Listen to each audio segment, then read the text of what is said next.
네, 양무진 북한대학원 대학교 교수 최영일 시사평론가 모셨습니다. 어서 오세요. 안녕하세요. 안녕하세요. 네, 일단 김정은 위원장의 태도가 돌변했다. 뭐 이렇게 돌변했습니다. 오늘 새벽 6시가 좀 넘은 시간 속보로 나온 건데요. 노동신문에 실렸기 때문에 우리는 아침에 알았지만 어제 바로 이 노동당 중앙군사위원회의 예비회의가 열렸고 여기서 이 김정은 위원장이 대남 군사행동을 보류하라 이렇게 이야기해서 이게 결의됐다는 거예요. 그래서 지금 모든 군사적인 행동이 중단되고 있고요.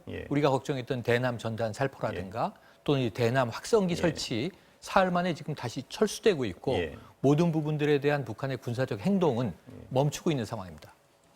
우리 정부에 대한 비난도 잦아들고 있는 것 같고요. 잦아들었을 뿐만 아니라 이 대외 선전 매체를 통해서 이미 나왔던 대표적으로 국내 보도됐던 게 메아리에 실렸던 달나라 타령 이런 거거든요. 그런 기사들이 다 삭제돼 있습니다. 삭제됐고요.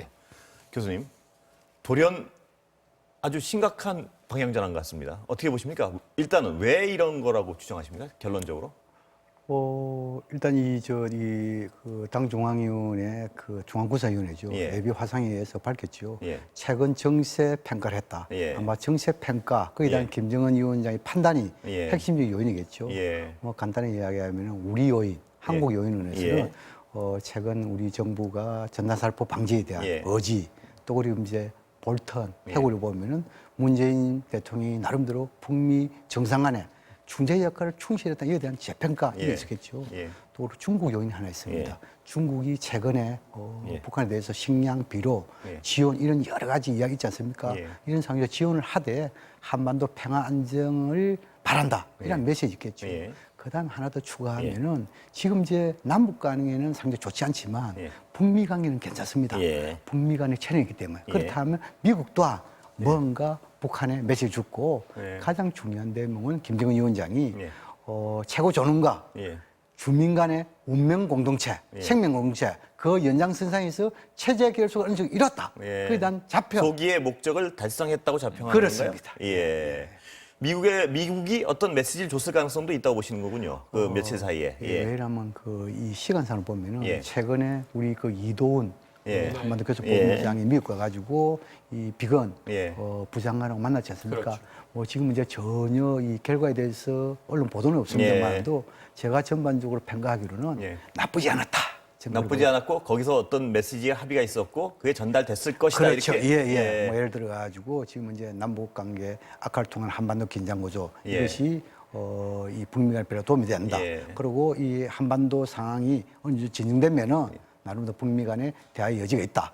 막 이러한 하나의 메시지가 같지 않을까 그런 생각이 듭니다. 어떤 어디까지인지 모르지만 상당히 구체적인 메시지가 전달될 수도 있다. 이렇게 보시는 거죠. 왜냐하면 지금 이제 북미 간에 지금 이제 코로나 상황이기 때문에 대면 접촉은 안 되지만 예를 들어 가지고 한라인이라든지 또는 뉴욕 채널이라든지 기타 이런 거 다 있단 말입니다. 그런 거 봤을 때 저는 이 미국의 대북 메시지 이것도 이런 군사행동 보류에 나중에 영향을 미쳤을 것이다. 영향을 미쳤다고 보시는 건가요? 아니면 가장 주요한 어떤 그거였다고 보시는 건가요? 뭐 추정이겠지만 물론. 단정적으로 뭐다 이렇게 하면은 제가 정보도 있는 것이 아니고 가장 중요한 것은 미국의 메시지 또 그리고 우리 정부의 의지 뭐 이것에 대한 이 두 가지가 핵심적인 게 아닌가 생각됩니다.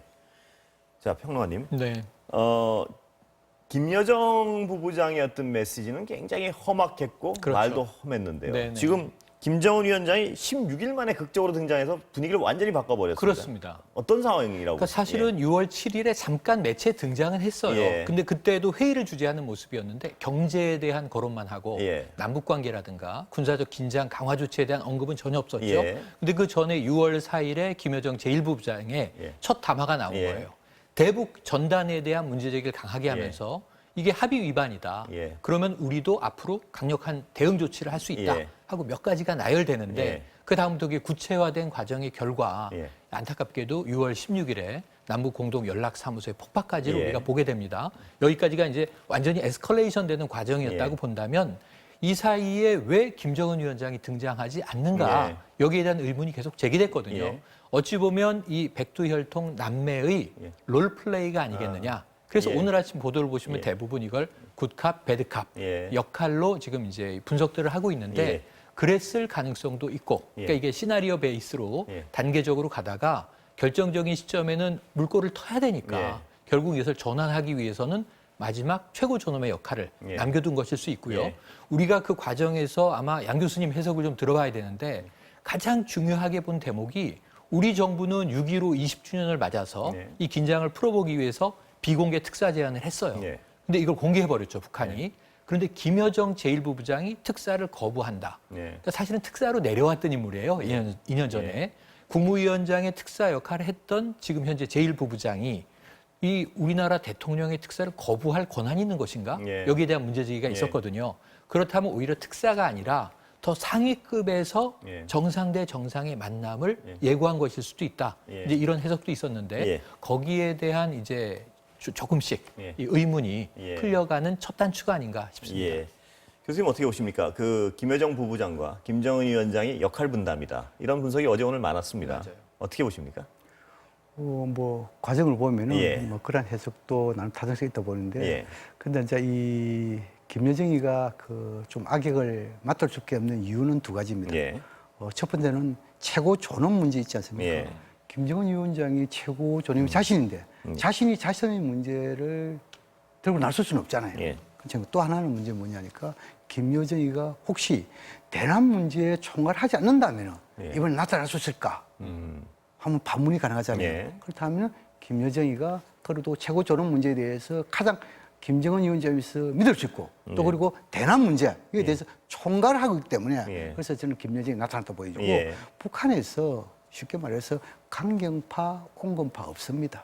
북한은 오로지 김정은파만 있습니다. 그걸 봤을 때 저는 결과론적으로 가고 뭐 예를 들어 가지고 뭐 악역이니 뭐 착한 얘기니 뭐 설명 가능할지 몰라도 좀 이런 부분에 대해서는 좀 더 깊은 분석이 필요하다는 생각이 듭니다. 그러니까 이 전체 그림을 하나로 봐야 된다는 말씀이시죠? 그렇습니다. 김정은 위원장이 이런 과정까지 예측하고 안 나왔던 거라고 보십니까? 아니면 이건 진전된 상황에 따른 새로운 상황이라고 보십니까? 그동안. 그것이 뭐 김정은 위원장이 아주 치밀한 계획을 짠다고 이렇게 알려져 있지만 과연 이 정세 변화까지도 다 예측을 했을까? 또 오히려 이번에 김정은 위원장이 이런 당 중앙군사위원회 직접 주재했다는 측면에서 두 가지가 보입니다.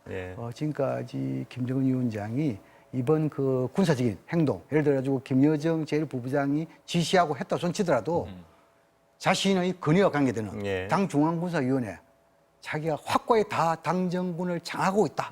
여기서 보여준 거 아닙니까? 그다음 또 한 가지는 문제는 뭐냐니까 모든 결정선상에서 김정은 위원장이 다 군이든 뭐든 간에 다 이렇게 지시도 내리고 이런 부분이 있어가지고 아마 김여정도 이런 부분을 알고 있었을 것이다. 그래서 저는 김정은 위원장이 결과론적으로 다 알고는 떠나가지고 나름대로 당정군을 장악하고 있는 이러한 모습을 이번 그 이 보류 결정에서 나타난 것이 아니겠냐. 자, 우리 정부로서도 반기지 않을 수 없는데요. 국방부도 발표했죠? 맞습니다. 지금 일단은 신중하게 지켜본다라고 하는 입장과 함께 그럼에도 불구하고 환영할 수밖에 없는 조치죠. 대남 확성기를 틀면 우리도 대응 조치를 아니할 수 없고 이렇게 되면 남북 모두가 불과 2년 전에 9.19 군사 합의, 나아가선 4.27 이 정상 합의를 다 깨는 게 돼버립니다. 이미 북한은 그것을 굉장히 과격하게 이야기할 때는 휴지장이 돼버렸다. 이미 버려진 거 아니냐. 깨진 거로 전제했는데 아직은 유효하다고 볼 수 있는 대목이 있는 거고요. 우리 국방부가 반기는 대목은 뭐냐면 이미 북한 쪽의 군 총참모부에서 4가지 4대 군사 지침을 발표하지 않았습니까? 개성과 금강산 지역에 다시 연대급 부대를 집어넣겠다. 군 투입 또는 접경 지역에서 군사훈련 재개하겠다. 비무장지대 GP, 민경초소라고 저쪽은 부르는데요. 다시 군 투입하겠다. 그리고 이제 전단 살포와 관련된 대응 조치를 하겠다.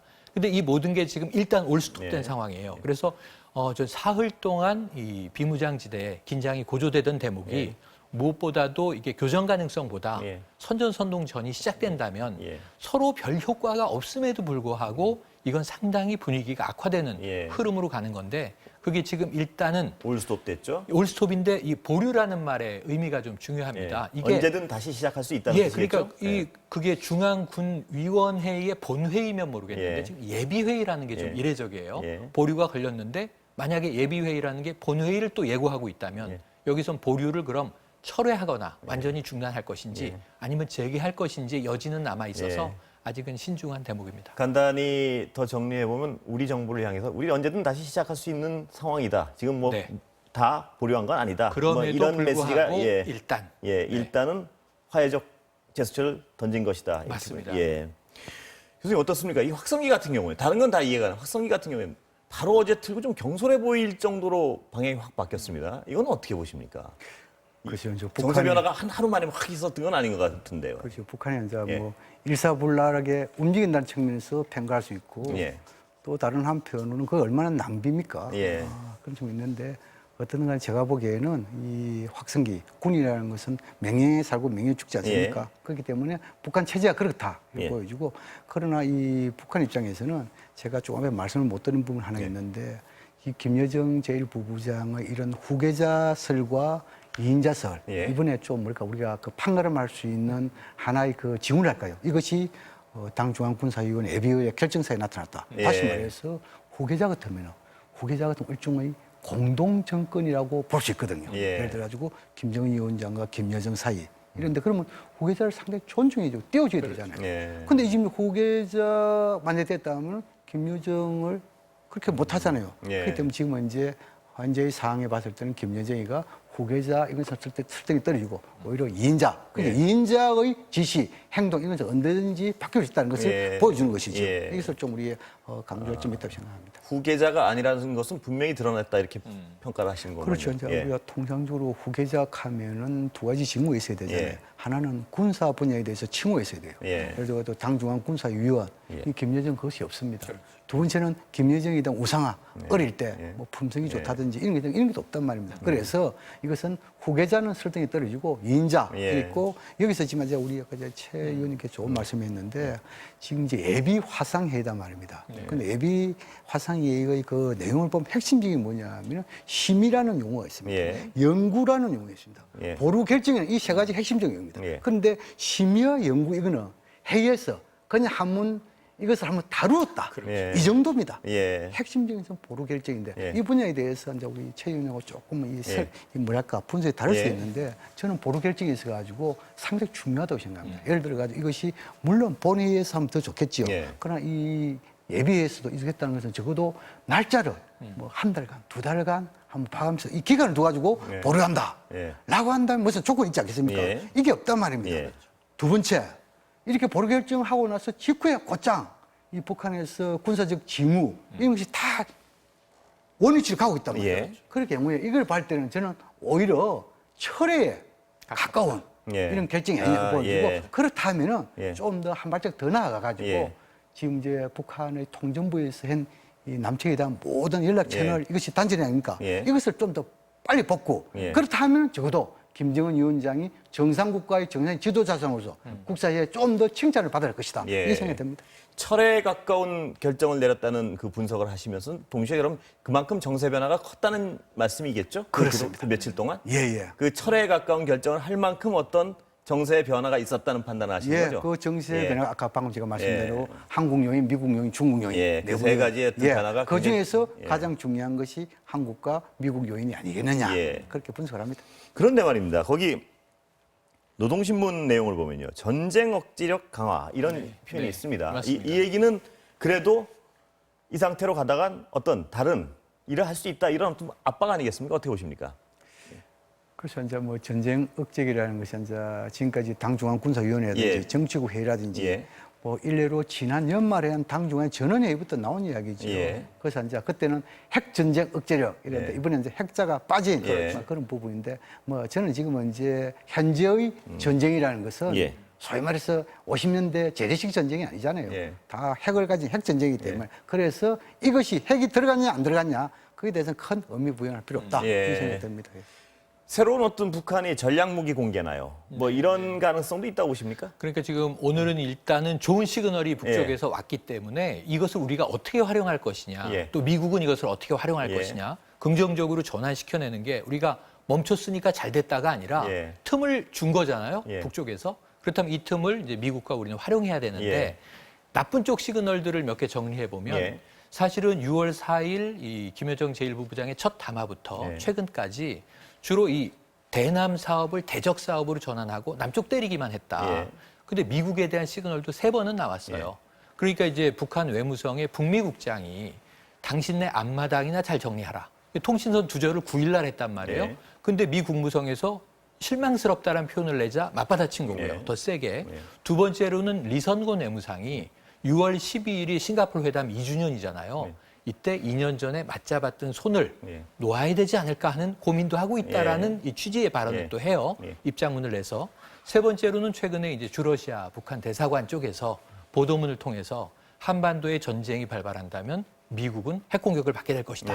라는 좀 무시무시한 얘기를 해요. 그러니까 이것이 지금 말씀하신 억지력, 자신들을 스스로 지키겠다라고 하는 어떤 각오, 이 전선을 그으면서 그럼에도 불구하고 지금 적대적 행위는 멈춘 상황이란 말이죠. 이게 어찌 보면은 정전 내지 휴전이 내일이 6.25이지 않습니까? 또다시 그걸 한번 재확인시켜주는 상황이라 이 결단을 요구하는 것일 수 있어요. 시그널은. 그러니까 평화로 갈 거냐 전쟁으로 갈 거냐. 우리는 전쟁을 억제하려고 하는 쪽인데 선택하시오라고 미국과 우리 쪽에 시그널을 던진 것으로 해석하는 방향도 가능합니다. 조금 추가적으로 하면은 우리가 이제 전쟁 억제력, 핵 전쟁 억제력 조금 엄게 구분한다면은 전쟁 억제력은 주로 재래식 무기. 다시 말해서 뭐 최근에 북한의 신종 사중 세트 있지 않습니까? 이거고 핵 전쟁 억제력이라는 그건 뭐냐면은 SLBM을 포함한 ICBM이 다 포함되겠죠. 근데 최근에 우리가 일부 보도에서 보면은 김정은 위원장의 전용기가 그 북한의 심포 거기 갔다. 그래서 아마 SLBM을 나름대로 시험 발사하지 않게 이랬는데 제가 파악하기로는 이 김정은 위원장 전용기가 그 심포에 안 갈 걸로 지금 생각하거든요. 그렇다면 이 소위 뭐 연결고리는 설득이 없다고 보죠. 그러나 우리 SLBM 이 부분도 예를 들어 직접적으로 이래가지고 이 잠수정이란 함이랑 이걸 통해 가지고 직접적으로 받으면서 수중 탄도 시험을 할 것인지 아니면 보여만 줄 것인지 이게 다르단 말입니다. 그래서 지금 현재 상황 때는 어떻게 볼 때 이 SLBM은 대미 여기에 대한 압박이기 때문에 당장 이것을 할 가능성이 낮다. 굉장히 중요한 카드이기 때문에 그렇습니다. 그렇죠? 오늘 교수님 말씀 감사합니다. 두 분